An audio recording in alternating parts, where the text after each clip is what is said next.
forget that night. The pizzeria where I worked was about to close, and I was getting ready to go home when the phone rang. I was working the counter alone that night, so it was my job to answer the calls. I picked up, but there was total silence. I hung up. A minute later, the phone rang again. I answered once more, and again there was that same silence on the line. I was about to hang up when I heard something. A weak, cold voice of an old woman on the other end. She said she wanted to order a medium pizza. I stayed polite over the phone, but inside I was screaming. I just wanted to go home and end my shift. It had been such a long day. I yelled to my boss that someone was ordering a delivery. He told me that I had to take it. At first, I got annoyed, but then I remembered. It was another tip, and older people usually tipped better, so I told myself it was fine. I wrote down the address and told her I'd be there soon, but she had already hung up. I thought it was rude, but I ignored it and told the cook I needed a medium pizza.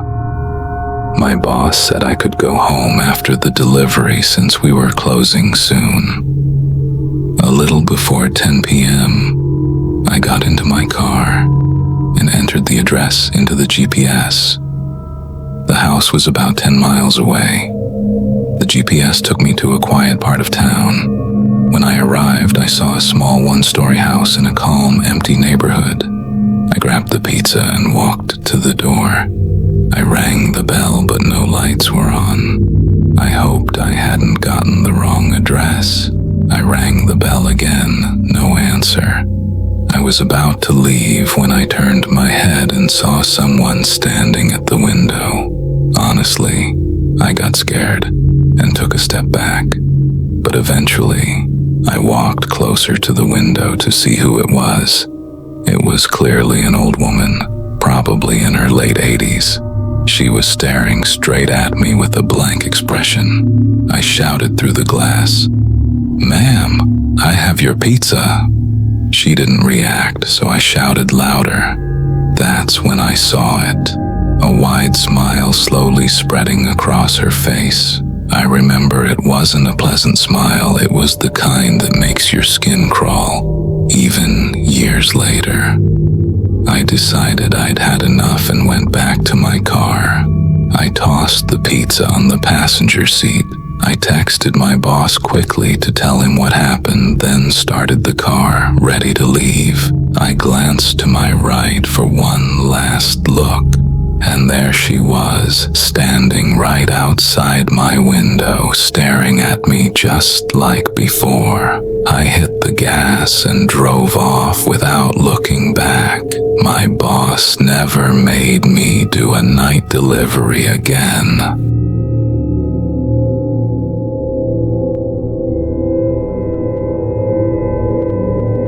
This happened 4 years ago when I was still in high school. I was told to do my last delivery of the night.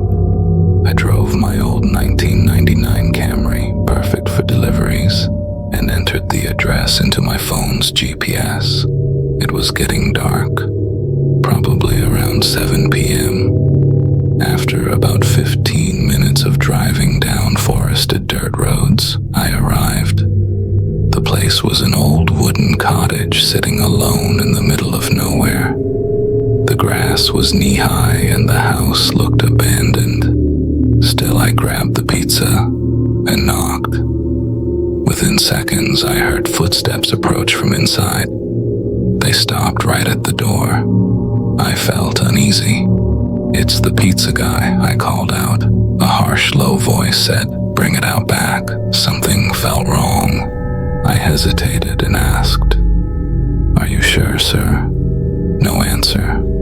The footsteps didn't move. They were still right there. I didn't want to upset my boss by coming back with an undelivered pizza, so I reluctantly walked around the house through the tall grass. There was a small patio with a table and 4 chairs. In one of the chairs, facing away from me, was someone sitting completely still. "Excuse me," I said. No reaction. I said it louder. Then, behind me, a voice whispered, "Over here." I turned and saw a man peeking from the corner of the house, smiling like a maniac. "Come here," he said. "I want to show you something." I bolted. I ran around the house, jumped in my car, and sped away, still holding the pizza. When I pulled over and called the police, they checked the address. That house had been abandoned for years.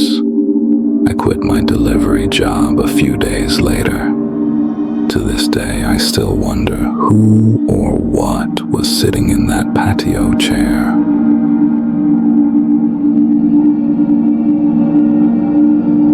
I was doing late-night deliveries during one of my shifts.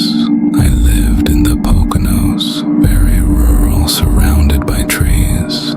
That night was dark and foggy as I drove a shortcut I'd taken many times before. Suddenly, someone jumped out of the bushes and onto the road. I slammed the brakes, but it was too late. There was a sickening thump. A man in a black hoodie lay motionless by my tire. Panicking, I got out to check him. He wasn't moving. Before I could react, I heard a scream for help coming from the woods to my left.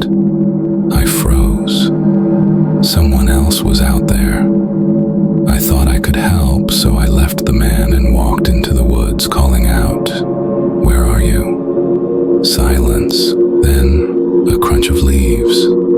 I looked up and saw a shadowed figure hiding behind a tree. I ran. I sprinted back to my car, heart pounding, but when I got there, the man I hit was gone. I jumped in, locked the doors, and drove away. When I arrived at my next delivery, a woman answered the door. She paid, then looked past me and asked, "They let you guys have delivery partners now?"